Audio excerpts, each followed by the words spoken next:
We're talking H.R. 6666. Yes, you can't make this stuff up. It is a new bill that's been introduced in Congress. It essentially gives $100 billion to creating a massive new surveillance structure in this country. We'll isolate every one of them, and we will find every one of their contacts, and we will make sure that they stay quarantined. Now, some people are saying this means forced vaccinations. Others are saying it means being quarantined in your home against your will. So what exactly is in this bill, and what will it lead to? We're breaking it all down today, right here on Truth in Media.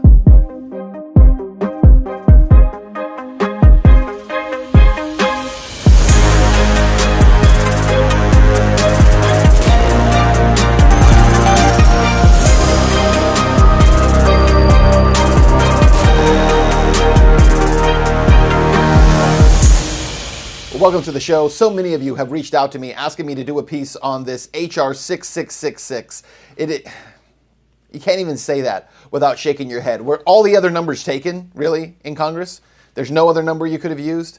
So H.R. 6666 is essentially a new bill that's been introduced in Congress. And what it would do is create a contact tracing program. They're calling it the TRACE Act. Now, the wording in this act is actually very short, and it's kind of to the point, but it leaves a lot of room not only for interpretation, but for expansion. And even what it does include in what's written in the text is pretty scary stuff. So let's just take a look at what it says.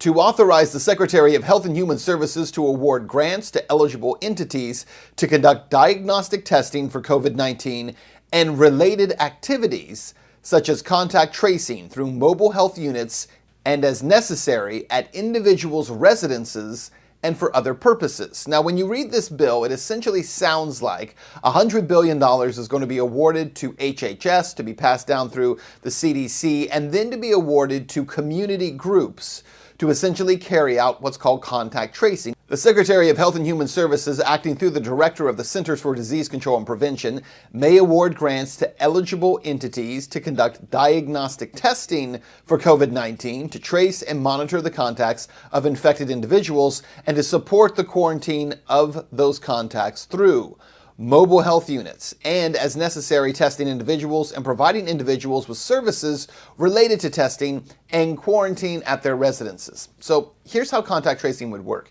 If you go out, let's say, to the grocery store, or you happen to go to work at a hair salon, and someone in that building has COVID-19, you have now come in contact with them in some way because you've been near them. And so you might now carry the virus. That's the thinking here. So how would you do this? Well, as we've been telling you, Apple and Google are working together on a contact tracing app. Essentially, that app would work between both devices. And right now, again, I emphasize the right now, Apple and Google are saying that this is a completely opt-in system, meaning that when you have that phone in your hand, you would download the app, you would then take the app, you would turn it on, you would turn on your Bluetooth, and then using Bluetooth, it would pick up anyone else who has this app on their phone. And if you now come in contact with someone who later determines to have COVID-19, the app will tell you, hey, you came in contact with this person. Well, in theory, that app is also telling government agencies or nonprofit agencies or medical agencies that you also had contact with this person at some point in the past 2 weeks.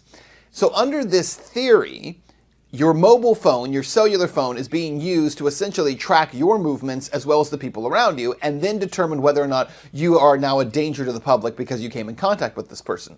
Now, one of the problems with this whole theory, I just want to break this down for a second. One of the problems with this whole theory is that contact tracing at this stage in a pandemic or a virus being loose in society, I don't like using the term pandemic because I think it's so politically charged, but when there's a virus in society, the only time you would actually medically use contact tracing would be in the very, very early stages. We're talking about, for instance, in South Korea, when the virus first went into South Korea. It was carried by a woman who was in China. She went into South Korea. She went to this massive church that they have in South Korea of like 200,000 members, and she came in contact with members at that church. So contact tracing might be used to say, okay, she went into this church. She connected with all these people in this particular location who all went back to their communities. Contact tracing could be used to say, let's determine whether or not that woman came in contact with how many people and where they went in order to figure out where the virus is now going. That's what you would do in the early stages if you believed in this science.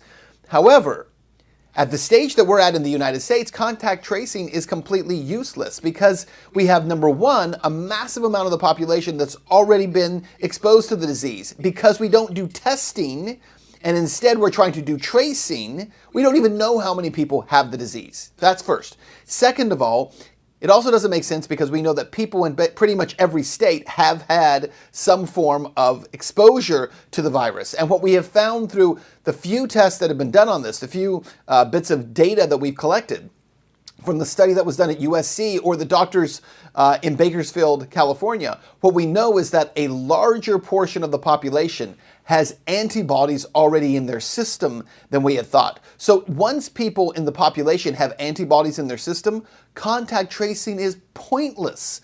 Because if I go into a Walmart and I already have antibodies in my system and I'm around somebody who has COVID-19, it's very unlikely that I'm going to contract COVID-19 from them. Under contact tracing, you would need to follow me around, monitor my movements, where I am, who I'm in contact with, what I'm doing. You would monitor all those things, but not if I have antibodies in my system. So once you've hit a certain stage, this whole concept of contact tracing is completely worthless. And yet, it's now at this stage when it's technically worthless that we see Congress wanting to put $100 billion into a program for contact tracing, which means they're not following science again. They're not doing this based on medical history and what's done in the medical community again. And instead, they're focused on doing this in the same way that they're doing everything else. They're creating a gigantic surveillance system in this country that will allow you to be monitored in your own home, traced in your own home, your associations monitored, your movements monitored, and all of it, 100% of it, is unconstitutional. It violates the Bill of Rights. It violates the most basic, fundamental legal rights for the people in this nation. Now, what's really interesting about this new bill, H.R. 6666, is this part of it. Listen to this. So the money goes to applicants who agree to bring in individuals to carry out activities funded under this section to hire residents of the area or the community where the activities will primarily occur, with higher priority among applicants described in the paragraph given based on the percentage of individuals to be hired from such an area or community. What they're essentially saying is that they're going to create an army of snitches, an army of monitors who will monitor everything that's going on in the community and trace people and track people to their homes using people in those communities, which is a fairly interesting idea. It's not as if you have people coming in from the outside who are these scary government people.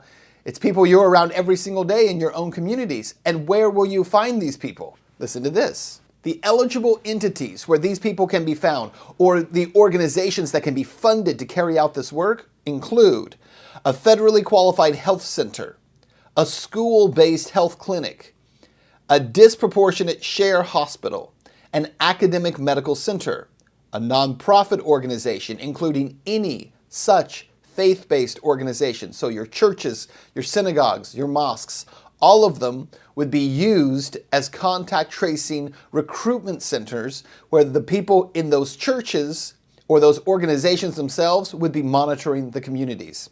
An institution of higher education, a high school, and any other type of entity that is determined by the Secretary to be an eligible entity for the purposes of this section. So your contact tracing army will be made up of people in your own community who will be essentially these organizations in your community, so your high schools and your churches and your clinics who all want a share of that $100 billion in funding. So if you want funding, mobilize your people to monitor your communities. Now, one of the things we have to talk about is what does this ultimately mean? So there's a couple of problems, is that this bill itself is not specific as to what these people would do. So let's say that you have a contact tracing app and you're monitored and you're followed. What happens now? So you've been in the Walmart 2 weeks ago. Someone with COVID was also in Walmart 2 weeks ago. In theory, you're being monitored for that. So what happens? Well, the bill doesn't specify that. It doesn't specify what the actual work of this contact tracing will be. It says that people will be quarantined. Does that mean you will be forcibly quarantined, required to be quarantined? Does it mean you'll be separated from family? Remember, there was a news conference held in Ventura County, California, just a couple of weeks ago, and it brought a lot of heat, and the director of health in Ventura County actually backed off of his statements. But what he said was very clear. I want to play this clip for you because what he's saying is, if you have COVID-19 and these contact tracers find you in a home, and there's only one bathroom, then someone with COVID would have to be forcibly removed from that home, or even in some cases, children forcibly removed from the home. Listen to this. We are beginning a program today which will certainly grow into something larger and larger, and that is a community contact tracing program. We've done contact tracing all along.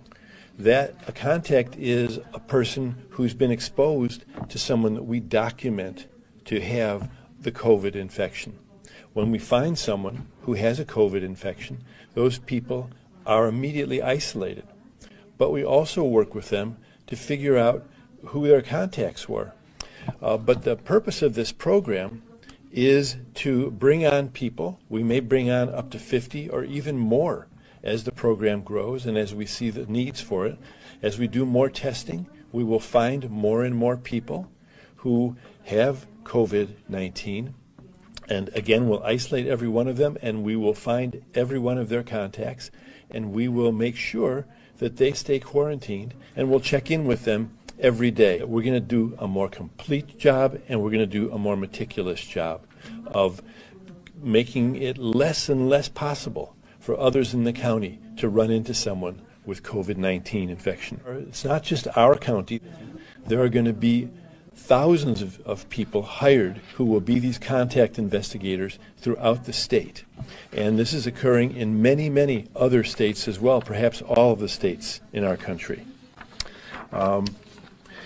We will be giving intensive training to these people, identifying and finding contacts. Some of the people we find are going to have trouble being isolated. For instance, if they live in a home where there's only one bathroom and there are 3 or 4 other people living there and those people don't have COVID infection, we're not going to be able to keep the person in that home. Every person who we're isolating, for instance, needs to have their own bathroom. And so we'll be moving people like this into other kinds of housing that we have available. Now, the director of health walked back those comments a couple of days later, but it didn't really matter because he meant what he said at the time. It was very clear what he was saying. And here's the problem that we're facing through all of this right now, is that at this point, what's being introduced through this bill, this contact tracing bill, is not about health. That's already been established. It's not about protecting the public. That's already been established. It's about tracking and monitoring and controlling the public. There is a petition on change.org, and I just want to read to you some of what it says because I think it very well lays out why this bill is so wrong and violates the law in so many ways. But H.R. 666 violates inalienable rights to one's person, home, and property, to one's life, freedoms, privacy, and security. It is a violation of the Fourth Amendment, as well as the First, Fifth, Eighth, and Ninth Amendments of the Bill of Rights. It is an illegal act of forced medical treatment upon we the people, and an invasion into our local communities. It's an invasion into our local communities, but it's being cleverly created in a way that allows the invasion to be made by those already in the local communities. And more importantly, go back to those words, is a violation of the Fourth, the First, the Fifth, the Eighth, and the Ninth Amendments of our Bill of Rights. It's incredible to think how the founders and framers have established for so long this rule of law in our country that would protect us as individuals from the collective mob.